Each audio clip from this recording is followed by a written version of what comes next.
The glass exploded under my elbow. Sharp pieces rained down on the leather seat as I reached through the jagged hole, my heart hammering so hard I thought it might burst. Grayson wasn't moving. His little body was slumped against the car seat, head tilted at an angle that made my stomach drop. The parking lot lights cast shadows across his pale face, and for one terrible second, I thought I was too late. I yanked the lock up and ripped the door open. The heat that poured out hit me like opening an oven. It had to be over 100 degrees inside that car. I pressed my fingers to his neck, searching for a pulse, my hands shaking so bad I could barely feel anything. Then I felt it. Faint, but there. He was alive.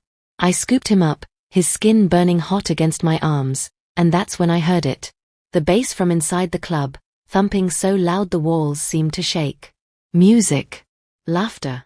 People having the time of their lives while my grandson nearly died 50 feet away in a locked car. Something inside me snapped. I carried Grayson toward that club entrance, and I didn't walk. I stormed. The bouncer saw my face and stepped aside without a word. The music got louder as I pushed through the door. Strobe lights flashed. Bodies moved on the dance floor. And there, right in the middle of it all, drinks in their hands, were Brielle and Caden. My daughter and her husband. Grayson's parents. They saw me. Brielle's smile dropped. Caden's face went white. I walked right up to them, my unconscious grandson limp in my arms, and I said 6 words that cut through that music like a knife. Have you ever had a moment where everything you thought you knew about someone just shattered? Where the person you raised, the child you'd give your life for, became a stranger right in front of your eyes? Hi viewers, kindly tell us where you're watching from and what time it is. Warm welcome to the family, enjoy the story. The crowd had gone quiet. Everyone was staring. Brielle reached for Grayson, but I pulled him back. Not this time. Not after what I'd just seen. Caden started making excuses, his words tumbling out fast, something about just stepping inside for a minute, about the AC being on, about checking on him every few minutes. All lies. All pathetic, desperate lies. Because I'd been watching that car for 20 minutes before I broke that window, and nobody had come out to check on anything. 6 months earlier, I didn't see it coming. Nobody ever does, I guess. Brielle had always been a good mother. At least, that's what I told myself. She'd had Grayson young, just 23, and sure, she and Caden struggled sometimes, but what young parents don't? I'd watch Grayson 3 days a week while they worked, and those were the best days of my life. Teaching him colors, reading him stories, watching his face light up when I'd make pancakes shaped like dinosaurs. Brielle would pick him up around 6, always looking tired but happy. She'd hug me, thank me for helping, tell me she didn't know what she'd do without me. I believed her. I wanted to believe her. When you love someone that much, you ignore the small things. The little red flags that wave in the background, trying to get your attention. Like how she started showing up later and later. 6 became 7. 7 became 8:30. Always with an excuse. Traffic. Last-minute meeting. Had to stop for groceries. And Grayson would be asleep by then, so I'd carry him to her car, and she'd barely look at him before driving off. Or like how Caden started dressing different. Expensive sneakers. Designer shirts. A new watch that probably cost more than my mortgage payment. When I asked about it, he said he'd gotten a promotion. Said they were finally getting ahead. But something about the way he said it made my skin crawl. Then came the Tuesday that changed everything. I was giving Grayson a bath when I saw them. Bruises. Small ones, dotting his arms like fingerprints. Dark purple marks that made my breath catch. I dried him off carefully, examining each one, my mind racing through possibilities. Kids bruise easily. He could have fallen at daycare. Could have bumped into something. But these weren't fall bruises. When Brielle came to pick him up that night, almost 2 hours late, I showed her. I kept my voice calm, didn't want to accuse, just wanted to understand.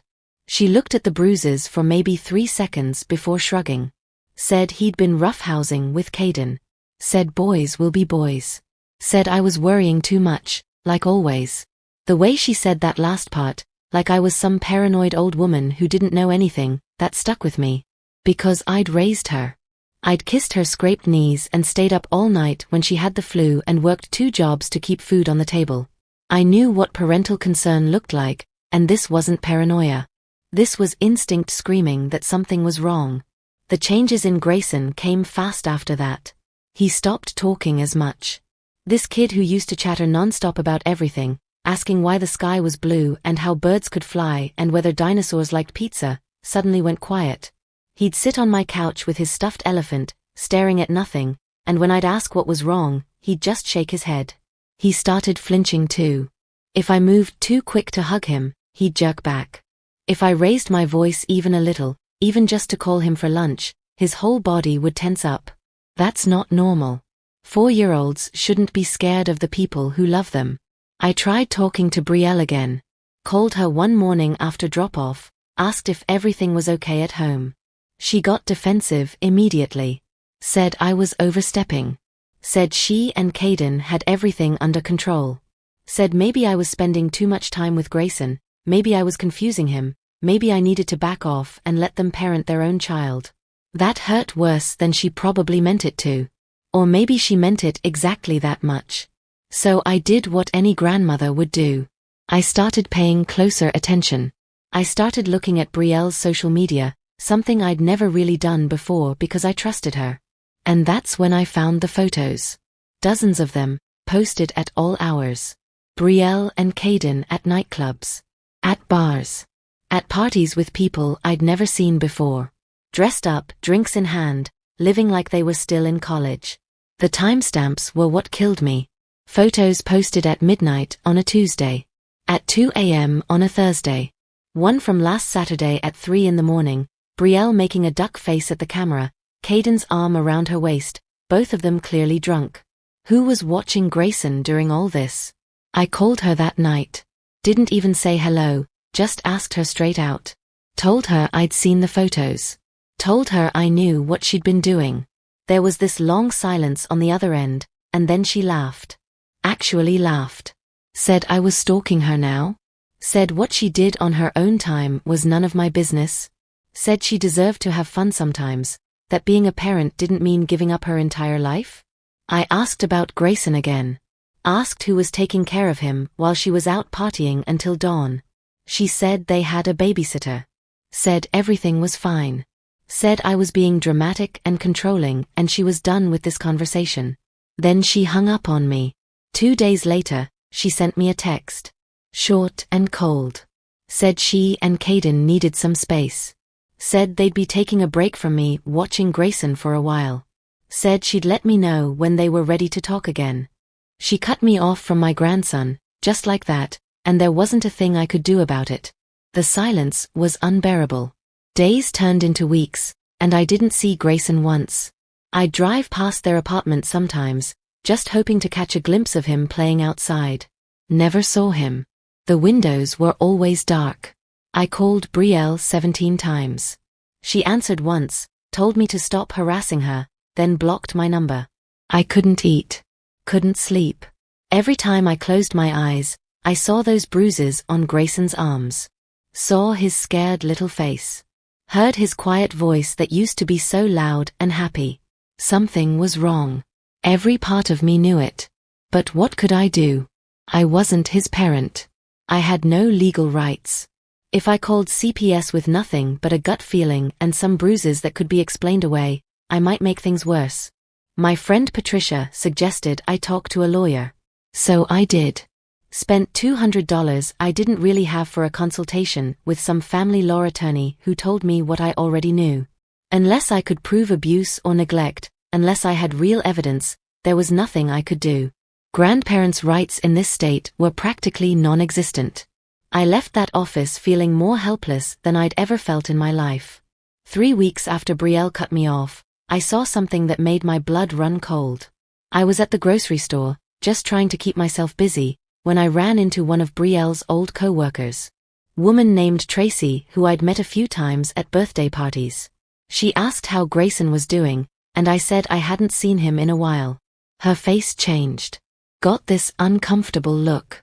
She hesitated, then leaned in close and told me something I'll never forget. Said she'd seen Brielle and Caden at Club Venom last Friday night.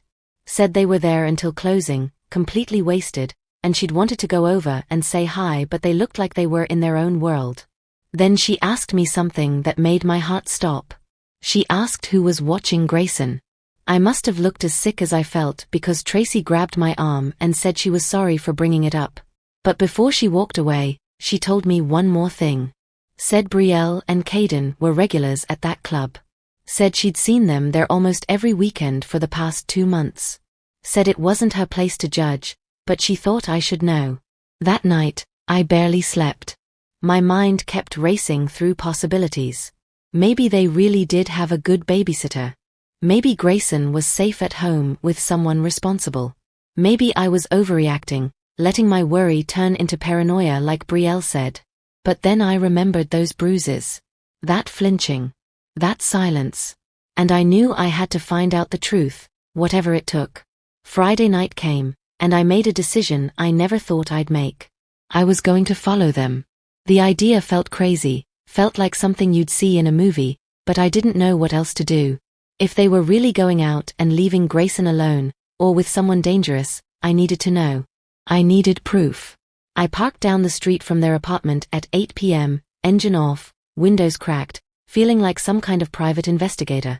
The sun was setting, painting the sky orange and pink, and I sat there wondering if I'd lost my mind.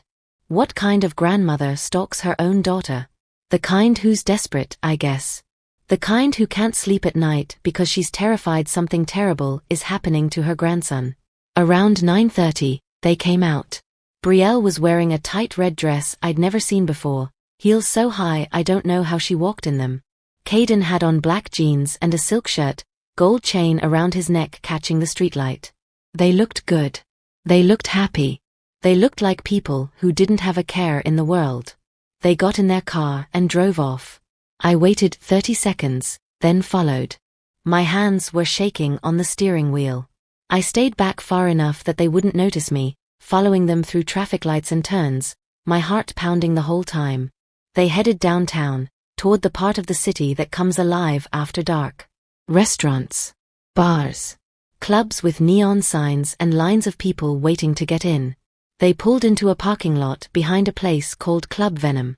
Same place Tracy had mentioned.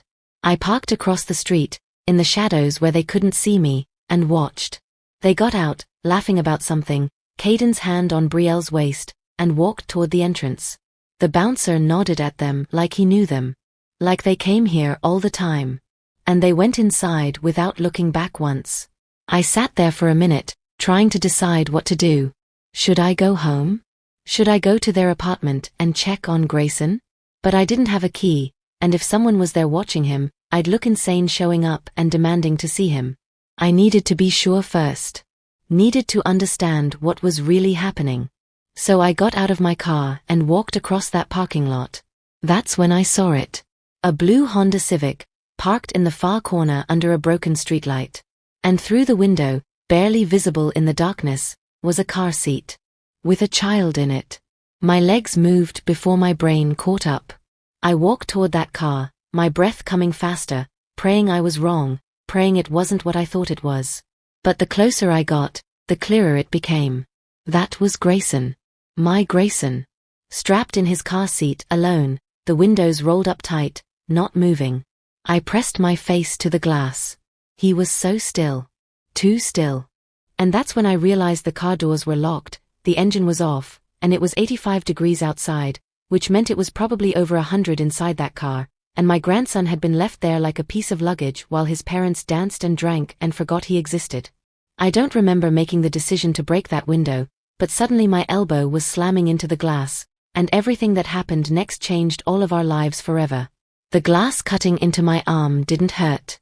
Nothing hurt except the fear crushing my chest as I reached through that jagged opening and fumbled for the lock. My fingers were slippery with blood, but I didn't care.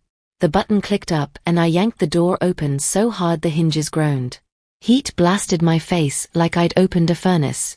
Sweat was already beading on Grayson's forehead, his little Superman shirt soaked through. I unbuckled him with shaking hands, lifting him out of that death trap, and his body was limp as a rag doll. His head flopped against my shoulder. He wasn't crying.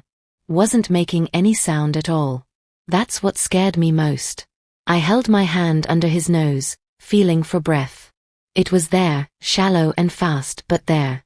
His pulse was racing under my fingers, his skin burning hot in a way that had nothing to do with normal body temperature. Heat exhaustion. Maybe heat stroke. How long had he been in there? An hour? 2? My phone was in the car. I needed to call 911. But I also needed to get him out of this heat, needed water, needed to cool him down fast.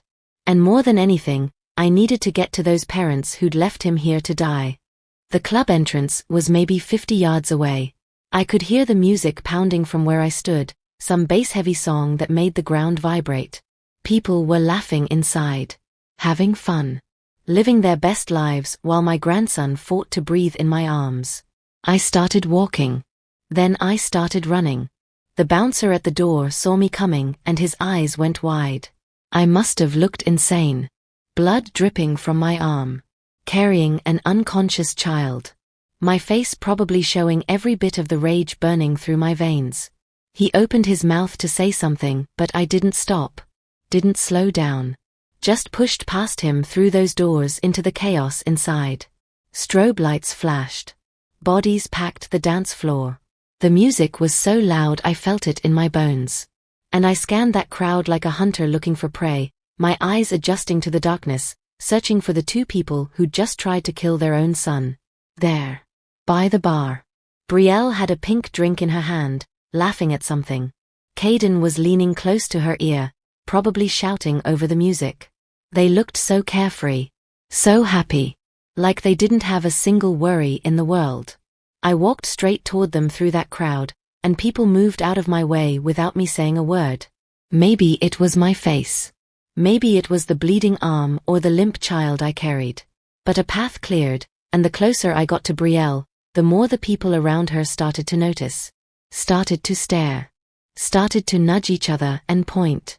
Brielle turned. Saw me. The smile died on her face like someone had flipped a switch. Her drink slipped from her hand and shattered on the floor. Caden followed her gaze and went pale as a ghost. The music kept playing, but everyone near us had stopped dancing. A circle formed around us, people pressing close to see what was happening. I walked right up to my daughter, looked her dead in the eyes, and said the 6 words that would haunt her for the rest of her life. Your son almost died tonight. The silence that followed was deafening even with the music still thumping in the background. Brielle's mouth opened, but nothing came out.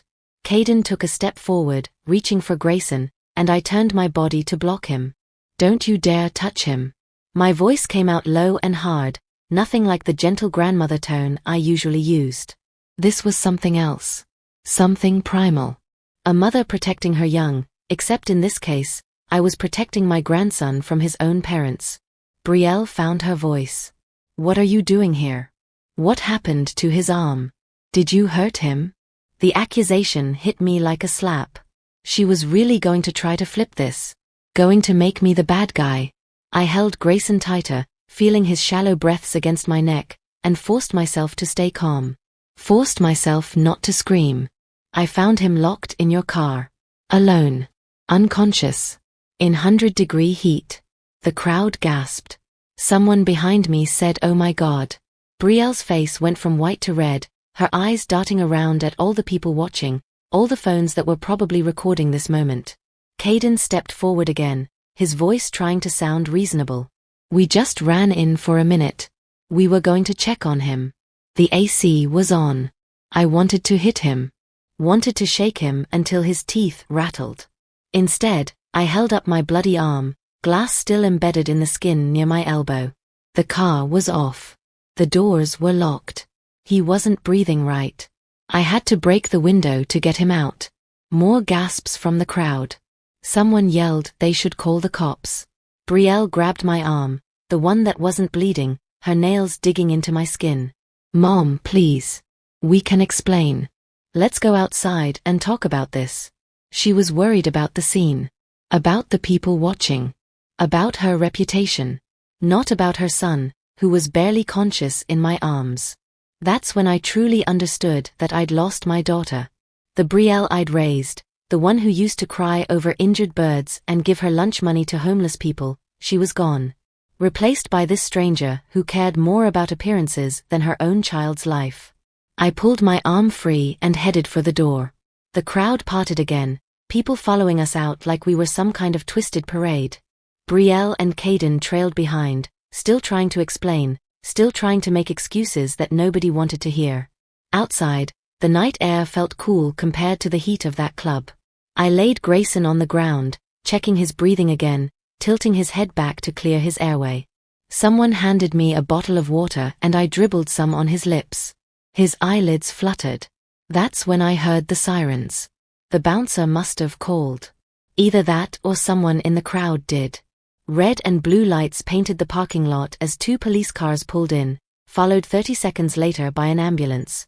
Paramedics rushed over with their bags and equipment, gently pushing me aside so they could work on Grayson. I stepped back, my legs suddenly weak, and watched them check his vitals, put an oxygen mask on his face, start an 4-line in his tiny arm. One of the paramedics looked up at me. How long was he in the car? I don't know. At least 20 minutes from when I got here. Maybe longer. The paramedic's jaw tightened. She turned to her partner and said something I couldn't hear, but I saw the urgency in her movements as they lifted Grayson onto a stretcher. One of them looked at Brielle and Caden. Are you the parents? Brielle nodded, tears streaming down her face now. Real or fake, I couldn't tell anymore. The paramedic's expression didn't change. You need to come with us. There are going to be questions. That's when the police officers approached. A man and a woman, both looking grim. The male officer started talking to Caden while the female one came to me. She saw my bleeding arm and called for the other paramedic. Ma'am, you're injured. Let's get you checked out. I'm fine. I just need to know if Grayson's going to be okay. She guided me toward the ambulance anyway, her hand gentle on my back. As the paramedic cleaned and bandaged my arm, pulling out 2 pieces of glass, I watched them load Grayson into the ambulance. Watched Brielle try to climb in after him. Watched the paramedic shake her head and point to the police officers instead. You can meet us at the hospital. These officers need to speak with you first. The look on Brielle's face would have broken my heart 6 months ago. Now, it just made me tired. The ambulance pulled away, sirens wailing, carrying my grandson to the hospital. And I was left standing in that parking lot with my daughter, her husband, 2 police officers, and about 50 people who'd followed us out of the club to watch the show. The female officer turned to me after the male officer had finished talking to Brielle and Caden. Can you tell me what happened here tonight? So I did. Told her everything. Following them to the club. Finding Grayson in the locked car. Breaking the window. The officer wrote it all down in her notepad, her expression getting harder with every sentence. When I finished, she looked at Brielle and Caden. We're going to need you both to come down to the station. Now. But our son, Brielle started. We'll be at the hospital. The officer cut her off. You can see him after we talk. This is not optional. I watched them put Brielle and Caden in separate police cars, and I felt nothing. No satisfaction. No victory. Just a deep, bone-tired sadness that it had come to this. The female officer came back to me. Ma'am, we'll need your statement too, but you should go to the hospital first. Get that arm properly looked at. Here's my card. Call me tomorrow. I took the card and got in my car, my hands still shaking on the wheel. The drive to the hospital was a blur. All I could think about was Grayson's pale face, his limp body, how close I'd come to being too late. The emergency room was chaos. Friday night always was. Drunk people with injuries. Sick kids crying. Worried families pacing the waiting area. I gave Grayson's name at the desk and the nurse told me to wait, someone would update me soon. So I sat in one of those uncomfortable plastic chairs and stared at the clock on the wall, watching the minutes crawl by. 30 minutes later, a doctor came out. Older woman with gray hair and tired eyes. She called my name and I practically ran to her. How is he? He's stable. We've got him on 4 fluids and he's cooling down. His core temperature was 104 when he came in. Another hour in that car and we'd be having a very different conversation. The words hit me like a punch. Another hour. That's how close it had been. 60 more minutes and my grandson would have been dead. Can I see him? The doctor nodded and led me through the double doors into the ER. Grayson was in a room with machines beeping around him, and 4 in his arm, oxygen tubes in his nose. But his eyes were open. When he saw me, his face crumpled and he reached out with his free hand. Grandma. I was at his side in a second, taking his hand, smoothing his hair back from his forehead. He was crying, these big silent tears rolling down his cheeks, and I was crying too. Couldn't help it. You're okay, baby. You're safe now. Grandma's here. I was hot. I was so hot and I couldn't get out. His voice was small and scared and it broke something inside me. I kissed his forehead, his cheeks, his hands. I know, sweetheart. I know. But you're safe now. I promise. A nurse came in to check his vitals, writing numbers on a chart. She smiled at Grayson, told him he was being very brave. Then she looked at me. The police are here. They want to talk to him, but we told them he needs to rest first. They're waiting outside. I nodded. Figured they'd want a statement from Grayson too, even though he was only 4. Kids could tell the truth in ways adults couldn't. And the truth here was pretty simple. His parents had left him to die. The doctor came back about an hour later. Said they wanted to keep Grayson overnight for observation, make sure there were no complications from the heat exposure. Said I could stay with him if I wanted. Like I was going anywhere else. They moved us to a regular room upstairs. Quieter than the ER.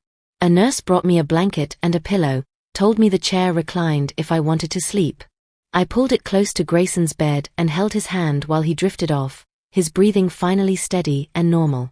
Around midnight, there was a knock on the door. The female police officer from earlier. She came in quietly, saw Grayson was asleep, and kept her voice low. How's he doing? Better. They're keeping him overnight. Good. She pulled out her notebook. I need to ask you some questions about tonight. And about what you've noticed over the past few months. So I told her everything. The bruises. The behavior changes.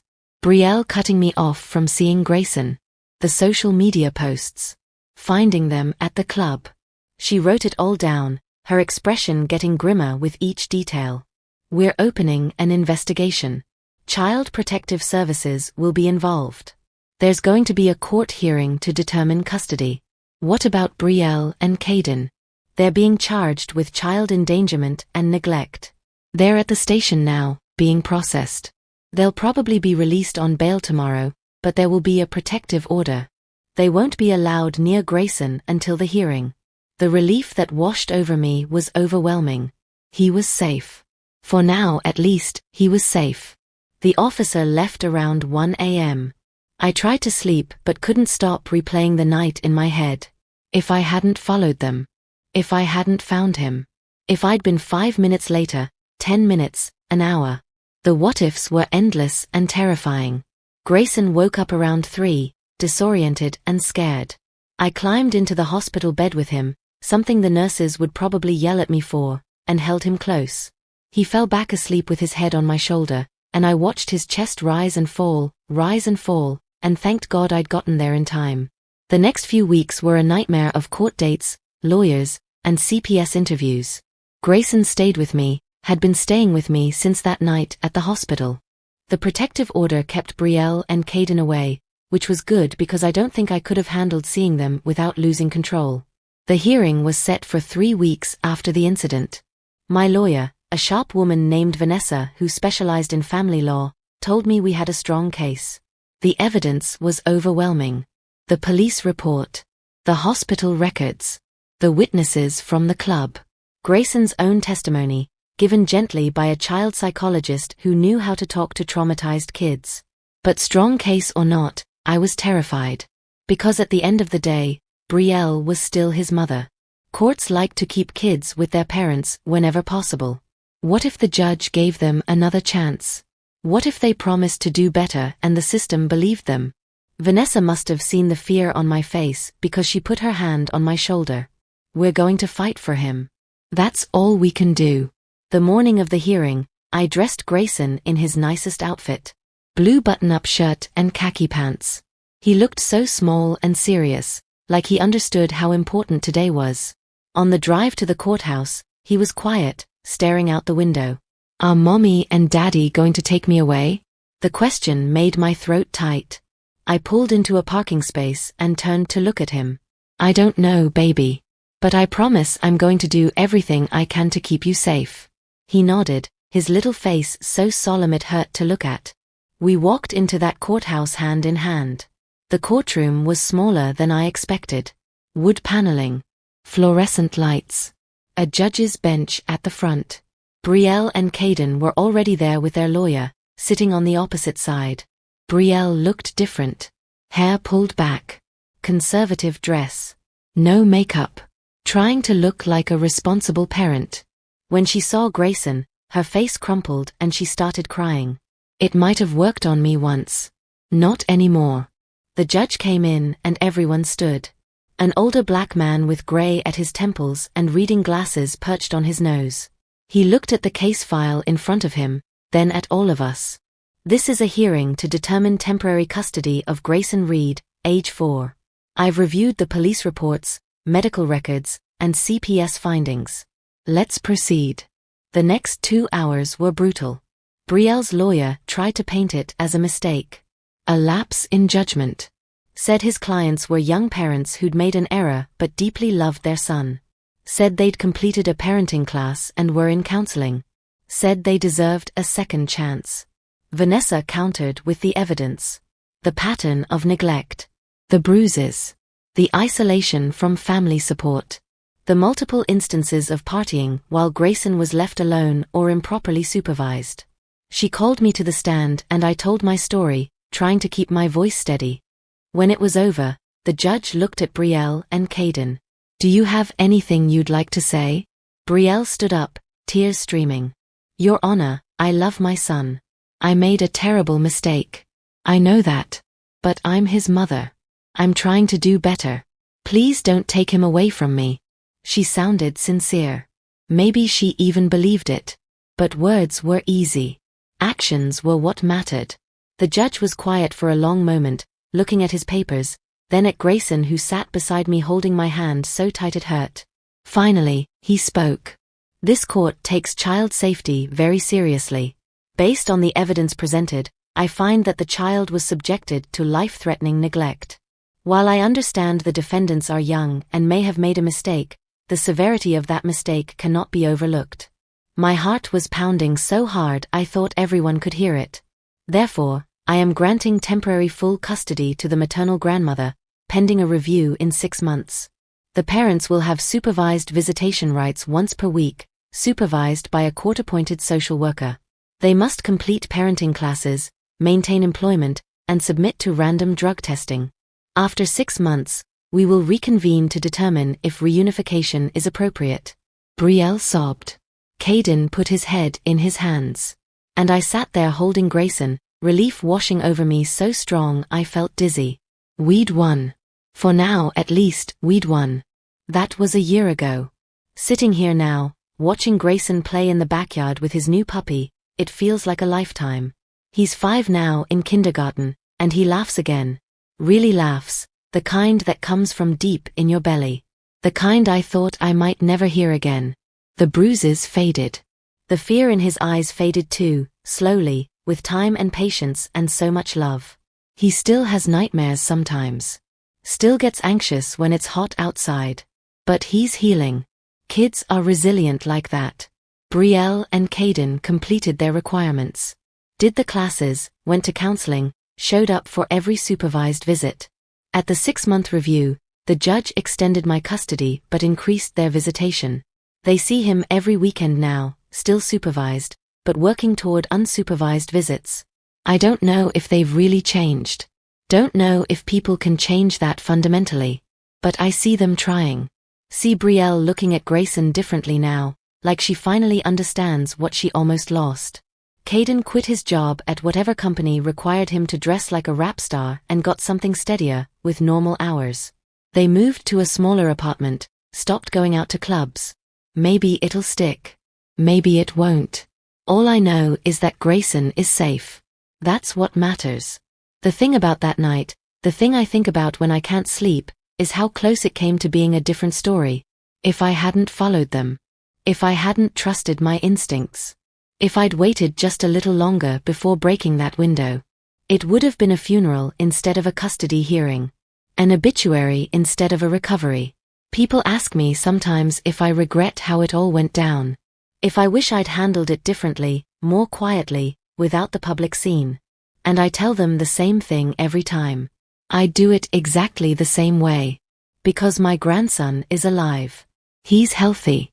He's happy. And that's worth everything. There's a lesson in all this, I think.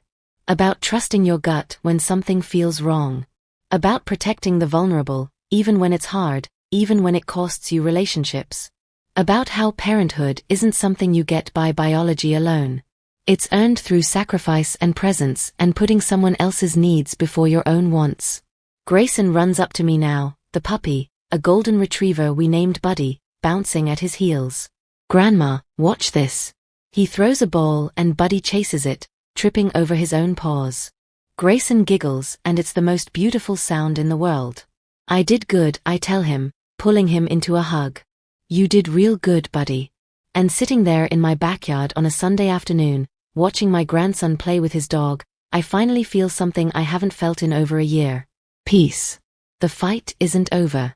There will be more hearings, more decisions to make about Grayson's future. But for today, right now, he's safe and loved, and that's enough. Sometimes that's all any of us can ask for. If you've made it this far in our story, thank you for listening. These kinds of stories aren't easy to share or to hear, but they're important. Because somewhere out there, someone might be seeing signs they've been ignoring. Someone might have that gut feeling that something's wrong with a child they love. And maybe this story will give them the courage to act, to trust their instincts, to break that window, literally or figuratively, and save a life. Please subscribe to our channel and turn on notifications so you don't miss future stories.